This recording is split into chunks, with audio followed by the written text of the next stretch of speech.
Screen पर दिख रही इस बॉटल से आप भली भांति परिचित होंगे। ये है जॉनसन्स बेबी पाउडर, जिसे बच्चों की स्किन पर लगाया जाता है ताकि उनकी सेंसिटिव स्किन को सुरक्षित रखा जा सके। लेकिन 2018 में आई एक इन्वेस्टिगेटिव रिपोर्ट में खुलासा हुआ कि इसी पाउडर में एक ऐसा मिनरल मिला है जिससे कैंसर हो सकता है। इस रिपोर्ट के बाद तो मानो हड़कंप मच गया। करीब 132 साल पुरानी कंपनी के शेयर्स एक ही दिन में 10% तक गिर गए। इससे कंपनी को करीब 2,80,000 करोड़ रुपए का नुकसान हुआ। एक एक करके कंपनी के खिलाफ करीब 76,000 मुकदमे दर्ज हुए। मामला इतना बड़ा कि कंपनी को इसे निपटाने के लिए एक अलग कंपनी तक बनानी पड़ी। लेकिन इन तमाम कोशिशों के बावजूद भी जब विवाद खत्म नहीं हुआ तो जॉनसन एंड जॉनसन को करीब $5.5 बिलियन का सेटलमेंट का प्रस्ताव देना पड़ा, जो कि अभी तक पूरा नहीं हो सका है। दिलचस्प बात यह है कि इसी कंपनी ने दशकों पहले एक डॉक्यूमेंट लिखकर वादा किया था कि उसकी सबसे पहली जिम्मेदारी पेशेंट्स और कस्टमर्स के प्रति होगी, शेयर होल्डर्स के प्रति नहीं। तो आज इस वीडियो में हम बात करेंगे इसी जॉनसन एंड जॉनसन कंपनी की। जानेंगे कि आखिर 150 साल पहले डॉक्टर्स बिना हाथ धोए पेशेंट्स का ऑपरेशन क्यों किया करते थे। फिर कैसे एक 30 साल के बिजनेसमैन ने न सिर्फ मेडिकल की दुनिया को बदल दिया, बल्कि एक ऐसा एम्पायर खड़ा किया जिसके 1200 से ज्यादा प्रोडक्ट्स भारत समेत दुनिया भर के लोग इस्तेमाल कर रहे हैं। और आखिर में ये भी जानेंगे कि कैसे इसी कंपनी के एक प्रोडक्ट पर कैंसर के खतरे से जुड़े आरोप लगे, जिसकी वजह से ये कंपनी आज अदालतों में कानूनी लड़ाई लड़ रही है। नमस्कार, मैं हूं सलोनी और आप देख रहे हैं बोर्डरूम।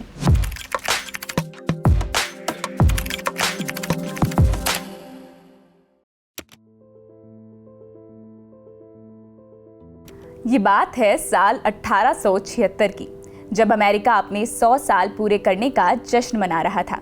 इसी जश्न के दौरान अमेरिका के फिलाडेल्फिया में एक बहुत बड़ी प्रदर्शनी लगी, जिसमें डॉक्टर्स का एक बड़ा कॉन्फ्रेंस भी हुआ। इसी कॉन्फ्रेंस में इंग्लैंड से एक सर्जन आए, जिनका नाम था डॉक्टर जोसेफ लिस्टर। उन्होंने मन से एक ऐसी बात कही जिसे सुनकर हॉल में बैठे ज्यादातर डॉक्टर हंसने लगे। लिस्टर ने कहा, मरीज ऑपरेशन से नहीं मरते, वो उसके बाद होने वाले इन्फेक्शन से मरते हैं। और वो इन्फेक्शन इतने छोटे छोटे जीवों से फैलता है जो आंख से दिखते ही नहीं। आज के दौर में ये बात हर कोई जानता है, लेकिन 1876 में इसे मजाक समझा गया। उस जमाने में माना जाता था कि जिस सर्जन का कपड़ा जितना खून से सना होता है, वो उतना ही तजुर्बेकार होता है। उस दौर में हालात ऐसे थे कि ऑपरेशन करने वाले औजार को एक मरीज के बाद सीधे दूसरे मरीज के शरीर पर इस्तेमाल कर दिया जाता था। डॉक्टर्स का हाथ धोना तक जरूरी नहीं समझा जाता था। इसका नतीजा होता कि ऑपरेशन भले ही कामयाब हो जाता, लेकिन मरीज की इन्फेक्शन से मौत हो जाती थी। और यही वो समस्या थी जिसे डॉक्टर जोसेफ लिस्टर खत्म करना चाहते थे। लेकिन 1876 में उनकी इस बात को सुनने वाले ज्यादातर डॉक्टरों ने इसे गंभीरता से नहीं लिया। हालांकि उसी कॉन्फ्रेंस में मौजूद एक 30 साल के बिजनेसमैन ने लिस्टर की बात को बेहद गंभीरता से लिया। उनका नाम था रॉबर्ट वुड जॉनसन। एक तरफ लोग हंस रहे थे, वहीं रॉबर्ट चुपचाप नोट्स बना रहे थे। उस वक्त शायद किसी को अंदाजा नहीं था कि लिस्टर की कही बात आगे चलकर रॉबर्ट की पूरी जिंदगी और मेडिकल इंडस्ट्री को बदलने वाली है। अब यहाँ हमें रॉबर्ट की कहानी को समझने के लिए वक्त में थोड़ा पीछे जाना होगा। बात है साल 1845 की, जब अमेरिका के पेनिसिल्वेनिया में रॉबर्ट नाम के एक बच्चे का जन्म हुआ। रॉबर्ट के पिता किसानी करते थे और माँ घर संभालती थी। 1861 में जब अमेरिका में गृह युद्ध छिड़ा तो उनके 2 भाई फौज में चले गए। उनकी माँ नहीं चाहती थी कि उनका तीसरा बेटा भी फौज में जाए, इसलिए उन्होंने 16 साल के रॉबर्ट को अपने भाई के पास भेज दिया, जो न्यूयॉर्क के पॉकिप्सी शहर में दवा की दुकान चलाते थे। यहीं से रॉबर्ट ने मेडिकल सामान की दुनिया को करीब से समझना शुरू किया। उन्होंने चोट के लिए प्लास्टर बनाना सीखा। 20 साल की उम्र होते होते वे न्यूयॉर्क आ गए। पहले उन्होंने एक दवा कंपनी में नौकरी की, फिर मेडिकल सामान का अपना कारोबार शुरू किया। इसी दौरान उनकी मुलाकात एक अमीर बिजनेसमैन जॉर्ज सीबरी से हुई, जो खुद भी एक केमिस्ट और फार्मासिस्ट थे। 28 साल की उम्र में रॉबर्ट ने जॉर्ज के साथ मिलकर एक कंपनी बनाई, सीबरी एंड जॉनसन। कंपनी अच्छी चलने लगी, लेकिन 1876 में डॉक्टर जोसेफ लिस्टर की बात सुनने के बाद रॉबर्ट के दिमाग में एक नया आइडिया आया। उन्होंने सोचा अगर सचमुच ऑपरेशन के बाद होने वाला इन्फेक्शन ही मरीजों की मौत की सबसे बड़ी वजह है, तो फिर मेडिकल सामान को ज्यादा साफ सुथरा और सुरक्षित बनाने की जरूरत है। रॉबर्ट ने इस आइडिया पर ज्यादा वक्त गवाए बिना इस कारोबार में उतरने का फैसला किया। 1879 में उन्होंने एक नया प्रोडक्ट लॉन्च किया, लिस्ट्रीन एंटीसेप्टिक ड्रेसिंग्स। इसका नाम उन्होंने उसी डॉक्टर के सम्मान में रखा जिनकी बात पर कुछ साल पहले कॉन्फ्रेंस में लोग हंस रहे थे। हालांकि कुछ ही समय बाद रॉबर्ट और उनके बिजनेस पार्टनर सीबरी के बीच मतभेद होने शुरू हो गए। इसकी वजह से रॉबर्ट ने सीबरी के सामने एक कागज रखा और कहा, कंपनी में मेरा आधा हिस्सा खरीद लीजिए। सीबरी ने भी प्रस्ताव पर हामी भरी और $2.5 लाख देकर रॉबर्ट का हिस्सा खरीद दिया। आज के हिसाब से ये रकम करीब $80 लाख यानी लगभग 70 करोड़ रुपए होती। इस ब्रेकअप के बाद रॉबर्ट आजाद हो गए। अब वे अपने दम पर कुछ नया खड़ा करने का मौका तलाश रहे थे। इसी बीच उनके 2 भाई जेम्स और मीड न्यू जर्सी के एक शहर न्यू ब्रांसविक में अपना छोटा मेडिकल सप्लाईज का काम शुरू कर चुके थे। रॉबर्ट ने अपने भाइयों के साथ ही आने का फैसला किया। 1887 में उन्होंने ऑफिशियली एक नई कंपनी बनाई जिसका नाम रखा जॉनसन एंड जॉनसन। सबसे ज्यादा पैसा रॉबर्ट ने लगाया, इसलिए कंपनी में 40% हिस्सेदारी भी उन्होंने अपने पास रखी। बाकी 30% हिस्सेदारी उनके दोनों भाइयों के पास रही। लेकिन पैसों के अलावा इस कंपनी की सबसे बड़ी ताकत बनी तीनों भाइयों की अलग अलग स्ट्रेंथ। रॉबर्ट के पास लीडरशिप और इंडस्ट्री के रिश्ते थे, मीड को एडवर्टाइजिंग और मार्केटिंग की समझ थी, वहीं जेम्स जानते थे कि चीज बनती कैसे है। अब बारी आई कंपनी को आगे बढ़ाने की। इसके लिए तीनों भाइयों को ऐसा प्रोडक्ट चाहिए था जो सिर्फ मेडिकल सप्लाई तक सीमित न रहे, बल्कि आम लोगों की जिंदगी का हिस्सा बन जाए। और इसके लिए उन्हें ज्यादा इंतजार भी नहीं करना पड़ा। बहुत ही जल्द जॉनसन एंड जॉनसन ने एक ऐसा प्रोडक्ट तैयार किया जिसने कंपनी की पहचान ही बदल दी। जॉनसन एंड जॉनसन दुनिया की पहली कंपनी बनी जिसने जर्म फ्री बैंडेजेस बड़े पैमाने पर बनाना शुरू किया। इसका मतलब ऐसे समझिए कि पहले अस्पताल में ही बैंडेजेस तैयार की जाती थी, जिसे काटकर और उबालकर इस्तेमाल किया जाता था। ऐसा करने का तरीका हर अस्पताल का अलग अलग हुआ करता था। जॉनसन एंड जॉनसन ने इस पूरे प्रोसेस को ही बदल दिया। कंपनी ने बैंडेज को फैक्ट्री में बनाकर उसे बॉक्सेस में सील पैक करके अस्पतालों में भेजना शुरू किया। इससे हुआ ये कि डॉक्टर्स को अब सिर्फ बॉक्स खोलना था और बैंडेज निकालकर सीधे इस्तेमाल करना था। लेकिन सिर्फ जर्म फ्री बैंडेजेस बनाना ही काफी नहीं था। रॉबर्ट के सामने एक और चुनौती आई, डॉक्टर्स को ये समझाना कि आखिर पुरानी बैंडेज की जगह इस नई बैंडेज का इस्तेमाल क्यों किया जाए। इसलिए कंपनी ने सिर्फ प्रोडक्ट बेचने के बजाय पहले लोगों को इसके पीछे की वजह समझाने का फैसला किया। इसके लिए कंपनी ने एक किताब छापी, modern methods of antiseptic wound treatment. इस किताब में लिस्टर की थ्योरी को आसान तरीके से समझाया गया। साथ ही ये भी बताया गया कि अगर इस तरीके से मरीजों का इलाज करना है तो किस तरह के मेडिकल सामानों की जरूरत पड़ेगी। कंपनी ने इस किताब की 45 लाख कॉपीज छापी, इसे 3 लैंग्वेजेस में पब्लिश किया और दुनिया भर के डॉक्टर्स और नर्सेज तक इसे पहुंचाया। यानी कंपनी का एक सिंपल अप्रोच था, पहले लोगों को बताओ कि प्रॉब्लम क्या है, फिर उसका सॉल्यूशन भी उन्हीं के सामने रखो। इससे हुआ ये कि न सिर्फ जर्म फ्री बैंडेज की डिमांड बढ़ी, बल्कि कंपनी के दूसरे मेडिकल प्रोडक्ट्स के लिए भी मार्केट तैयार होने लगा। और यहीं से जॉनसन एंड जॉनसन का कारोबार सिर्फ अस्पतालों तक सीमित नहीं रहा। कंपनी ने सोचना शुरू किया कि अगर चोट और इन्फेक्शन से बचने के लिए मेडिकल सामान अस्पताल में जरूरी है, तो ऐसी चीजें उन लोगों के पास भी होनी चाहिए जिन्हें अस्पताल की सर्विस तुरंत नहीं मिल पाती। और यहीं से आया फर्स्ट एड किट का कॉन्सेप्ट। इसके तहत सबसे पहला किट रेलवे वर्कर्स के लिए बनाया गया। दरअसल ये उस दौर की बात है जब वर्कर्स बिना किसी मशीन के रेलवे ट्रैक बिछाने का काम करते थे, जो बेहद खतरनाक हुआ करता था। ऐसे में चोट लगना एक आम बात थी। कई जगह मामूली इलाज के लिए अस्पताल जाना संभव नहीं होता था।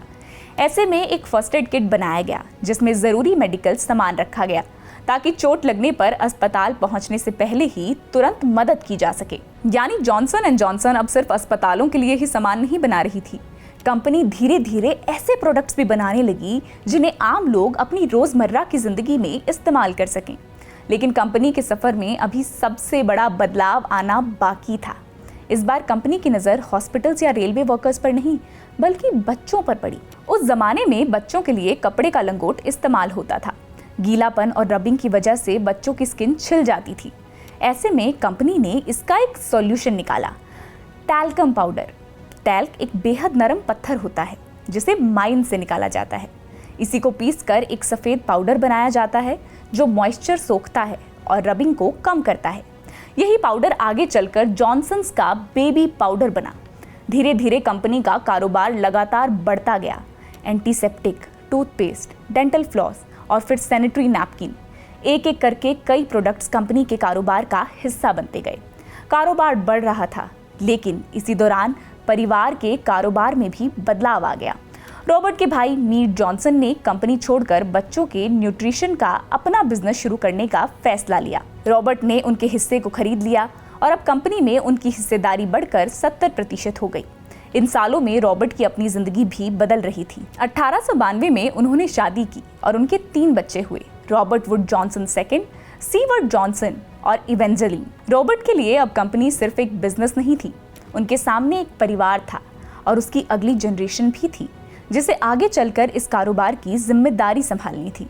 लेकिन रॉबर्ट जब तक इस जिम्मेदारी को अपनी अगली जनरेशन को सौंप पाते, उससे पहले ही उनकी मौत हो गई।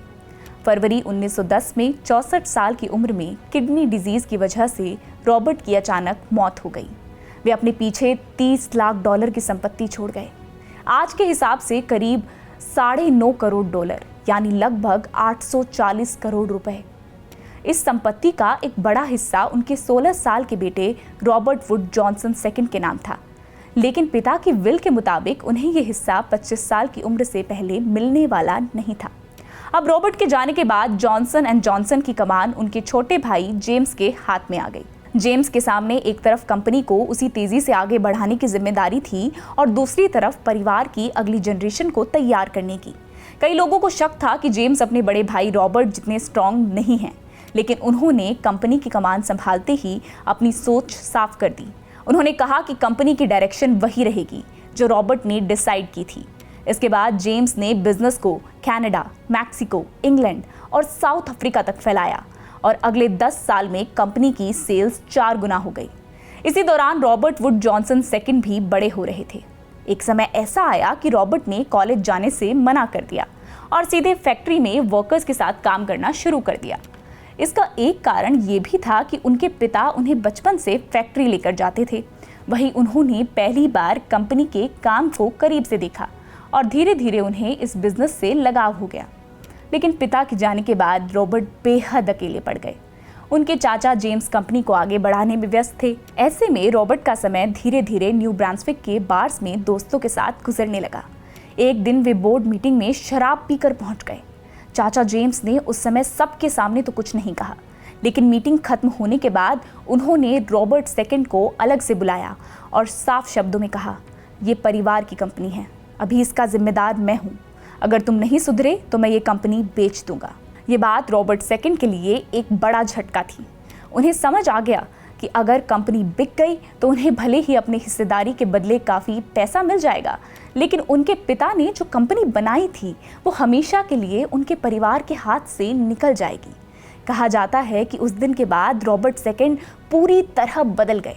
अब उनका पूरा ध्यान फिर से कंपनी पर आ गया और इस बदलाव का असर जल्द ही दिखाई पड़ने लगा।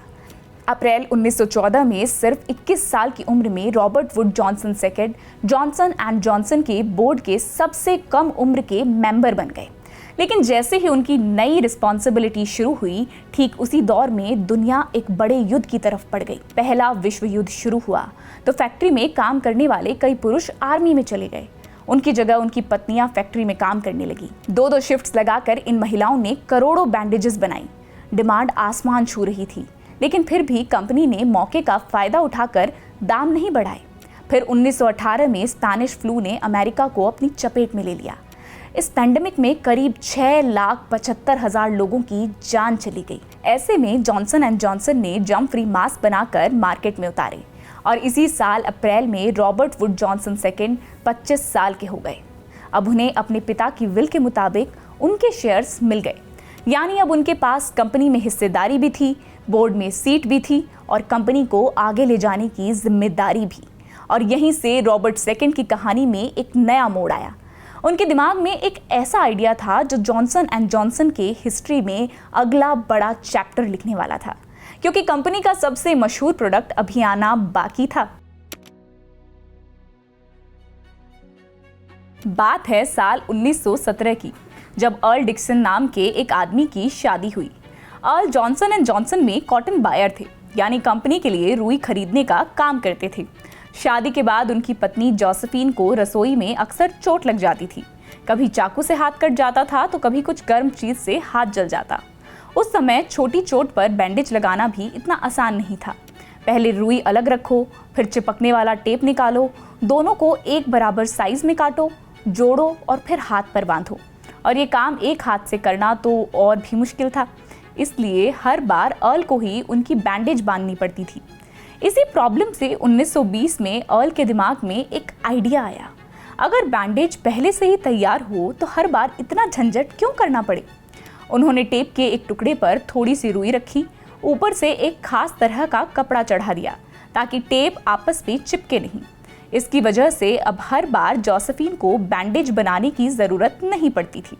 अर्ल ने अपने इस आइडिया को रॉबर्ट के भाई और अपने बोस जेम्स वुड जॉनसन को दिखाया। जेम्स को यह आइडिया पसंद आ गया। 1921 में इस प्रोडक्ट को मार्केट में उतारा गया और इसका नाम रखा गया बैंडेड। लेकिन शुरुआत में बैंडेड को कोई खास रिस्पॉन्स नहीं मिला। पहला बैंडेड करीब 18.5 इंच लंबा और 2.5 इंच चौड़ा था, यानी ग्राहक को इसे खुद काटकर अपनी ज़रूरत के हिसाब से इस्तेमाल करना पड़ता था। पहले साल में इसकी बिक्री सिर्फ $3000 की हुई। कंपनी को समझ आ गया कि प्रोडक्ट अच्छा है, लेकिन उसे लोगों तक पहुंचाने का तरीका बदलना होगा।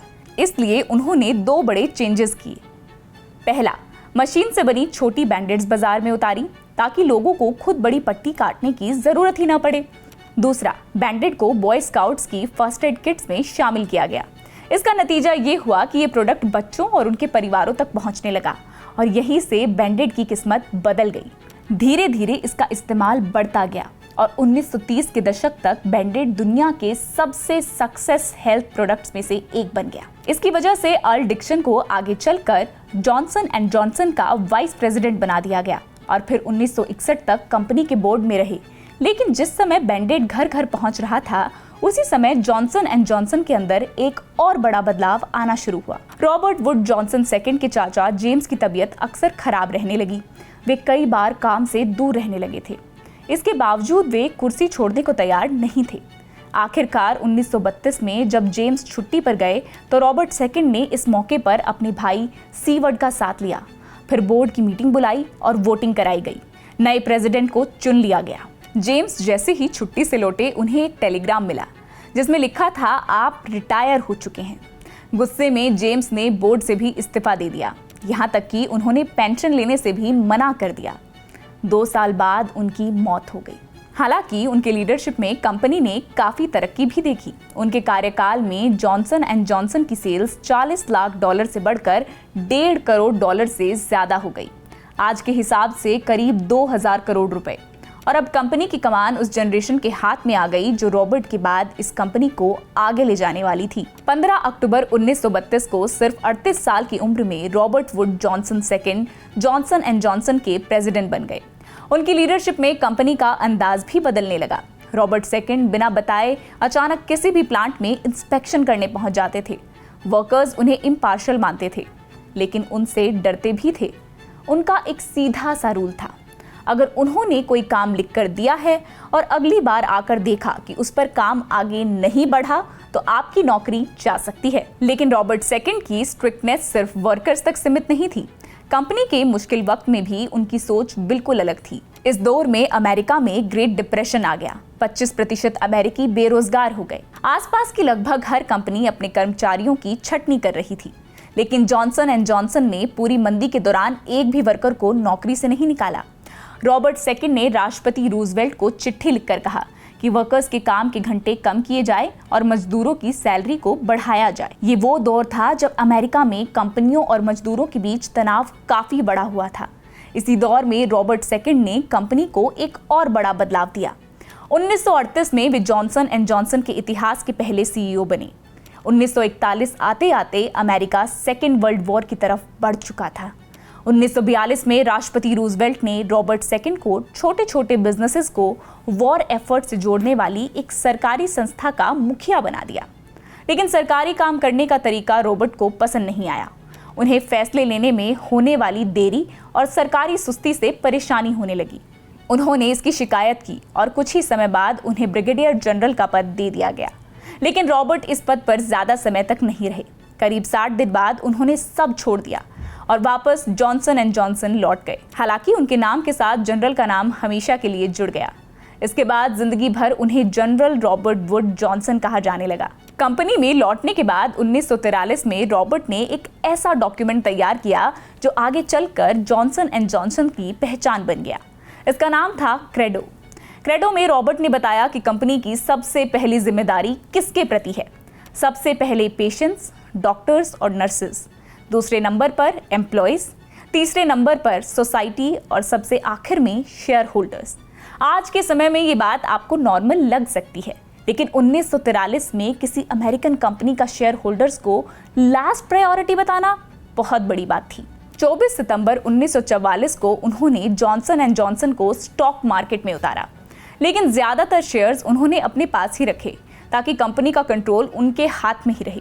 उस वक्त तक जॉनसन एंड जॉनसन 1200 से ज्यादा प्रोडक्ट्स बना रही थी और 9 करोड़ डॉलर से ज्यादा का कारोबार कर रही थी। लेकिन इन सब के बीच कंपनी के सामने एक जरूरी सवाल था, वो ये कि जब कभी इन प्रिंसिपल्स और प्रॉफिट के बीच कंपनी को एक चीज का चुनाव करना पड़ेगा, तब जॉनसन एंड जॉनसन क्या चुनेगी। 1921 में general Robert Wood Johnson second के घर एक बेटा हुआ, रॉबर्ट वुड जॉनसन थर्ड, जिन्हें घर में बॉबी कहा जाता था। लेकिन जनरल की प्राइवेट लाइफ ज्यादा स्टेबल नहीं थी। 1929 में तलाक के बाद बॉबी अपनी मां के साथ रहने लगी। अगले कुछ सालों में जनरल ने 2 और शादियां की और उनकी निजी जिंदगी लगातार चर्चा में रही। युद्ध खत्म होने के बाद 24 साल की उम्र में बॉबी फौज से लौटे और सीधे पिता के पास पहुंचे। उन्हें कंपनी में काम करना था। जनरल ने उन्हें कंपनी में जगह दे दी। बॉबी ने सबसे नीचे से काम शुरू किया और 1947 में 27 साल की उम्र में बोर्ड में आ गए। लेकिन पिता और बेटे के रिश्ते कभी अच्छे नहीं रहे। बॉबी के फैसलों को जनरल अक्सर भरी मीटिंग्स में पलट देते थे। दोनों के बीच खुली बहस होने लगी और इसका असर बॉबी की सेहत पर भी पड़ा। फिर भी कंपनी परिवार के हाथ में रहे, इसी सोच के साथ 1 जनवरी 1961 को बॉबी को प्रेसिडेंट बना दिया गया। लेकिन असली कमान जनरल के हाथ में ही रही, क्योंकि सीईओ वही थे। इसी दौर में जॉनसन एंड जॉनसन ने मेडिसिन के कारोबार में कदम रखा, मैकनील लैब्स और फिर जेनसन फार्मास्यूटिका को खरीद लिया।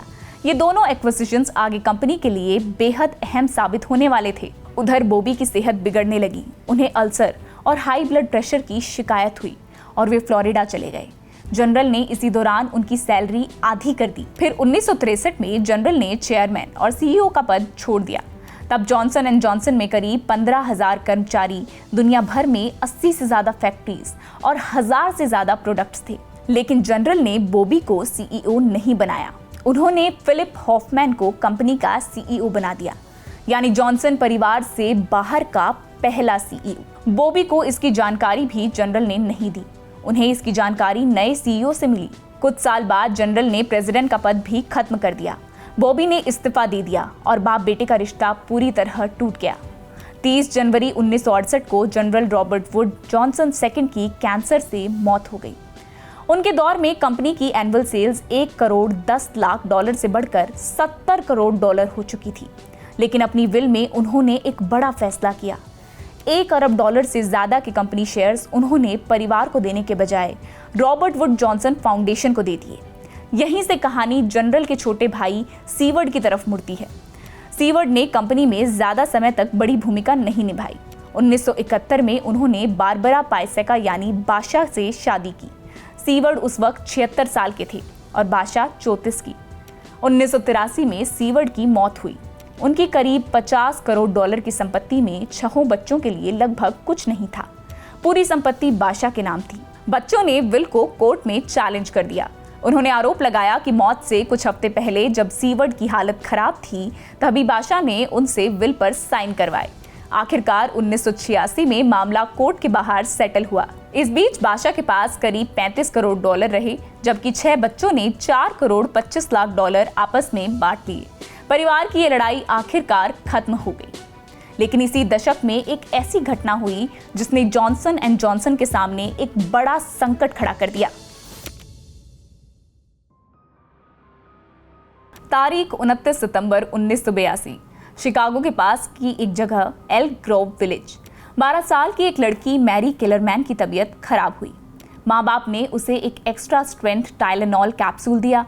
कुछ देर बाद बाथरूम में वह बेहोश मिली। अस्पताल पहुंचने से पहले ही उसकी मौत हो गई। उसी दिन 27 साल के पोस्टमैन एडम जानोस की भी 2 टाइलेनॉल कैप्सूल लेने के बाद मौत हो गई। शाम को उनके भाई स्टैनली और भाभी टेरेसा को सिरदर्द हुआ। उन्होंने भी उसी बोतल से कैप्सूल ली थी और दोनों की मौत हो गई। टेरेसा सिर्फ 19 साल की थी। 3 दिनों में 7 लोगों की मौत हुई और 7 में एक ही कनेक्शन था, टाइलेनॉल। जब जांच हुई तो पता चला कि कैप्सूल में पोटेशियम साइनाइड मिला हुआ है।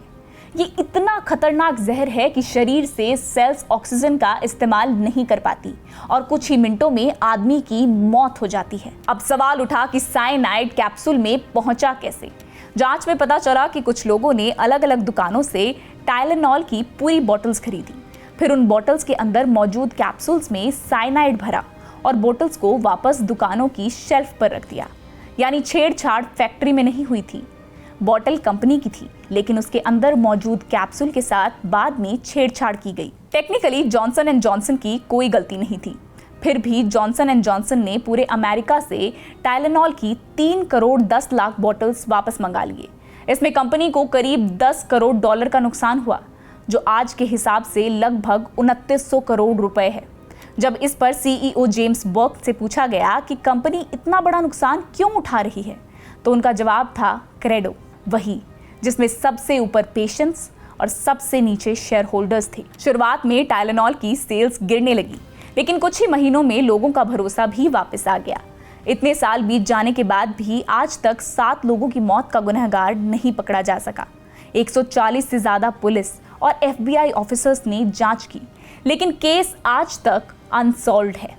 इस घटना के बाद अमेरिका में दवा और खाने के प्रोडक्ट से छेड़छाड़ को लेकर कानून और सख्त कर दिए गए।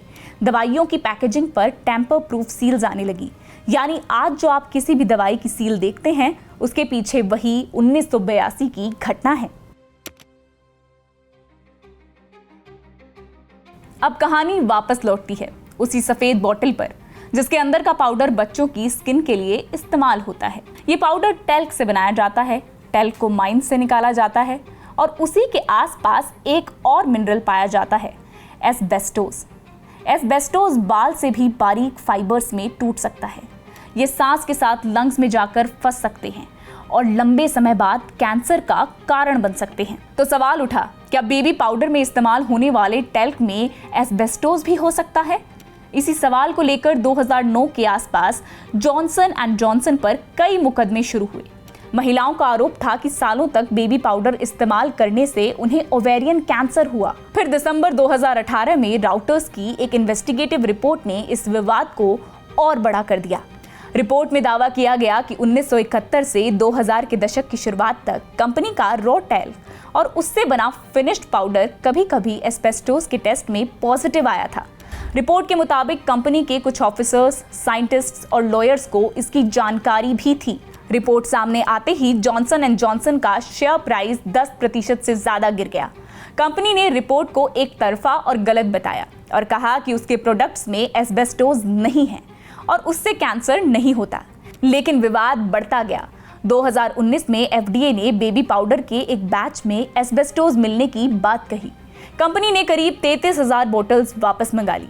2020 में अमेरिका और कनाडा में टेल्क वाला बेबी पाउडर बंद कर दिया गया और 2023 में पूरी दुनिया में इसकी बिक्री रोक दी गई। अब उसी पाउडर को कॉर्न स्टार्च से बनाया जाता है। इसके बाद टेल्क को लेकर हजारों मुकदमे चलते रहे। कुछ में कंपनी हारी, कुछ में जीती। कंपनी ने इन मामलों को एक साथ खत्म करने के लिए टेक्सास 2 स्टेप का रास्ता अपनाया। आसान भाषा में टेल्क से जुड़े लीगल केसेस एक नई कंपनी में डालकर उसे बैंकरप्सी में डालने की कोशिश की गई, ताकि सारे मुकदमे एक जगह आ जाए।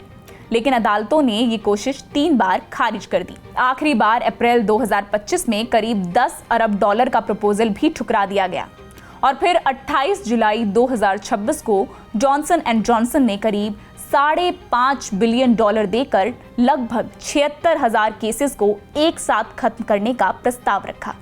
लेकिन अब इस सेटलमेंट के लिए भी कम से कम 95% केस करने वाले लोगों की मंजूरी की जरूरत है। और यही इस पूरी कहानी का सबसे बड़ा सवाल सामने आता है। जिस कंपनी ने 1943 में अपने मरीजों और कस्टमर्स के प्रति जिम्मेदारी तय करने के लिए अपना क्रेडो पेश किया था, वही कंपनी दशकों बाद अपने ही प्रोडक्ट को लेकर गंभीर सवालों के घेरे में कैसे आ गई। आरोप लगे कि कंपनी के बड़े अधिकारियों को इससे होने वाले नुकसान की जानकारी पहले से थी, लेकिन कंपनी ने इसको कभी स्वीकार ही नहीं किया। नतीजा ये हुआ कि बेबी पाउडर से शुरू हुआ ये विवाद हजारों मुकदमों और $बिलियन के सेटलमेंट तक पहुंच गया। तो ये थी कहानी बेबी प्रोडक्ट्स बनाने के लिए मशहूर कंपनी जॉनसन एंड जॉनसन की। आपको ये कहानी कैसी लगी कमेंट्स में हमें जरूर बताइएगा। बाकी इस कहानी की स्क्रिप्टिंग आपके लिए की है प्रांशु ने, कैमरे के पीछे हैं आदेश और फरहान, साउंड संभाला है संदीप ने। धन्यवाद।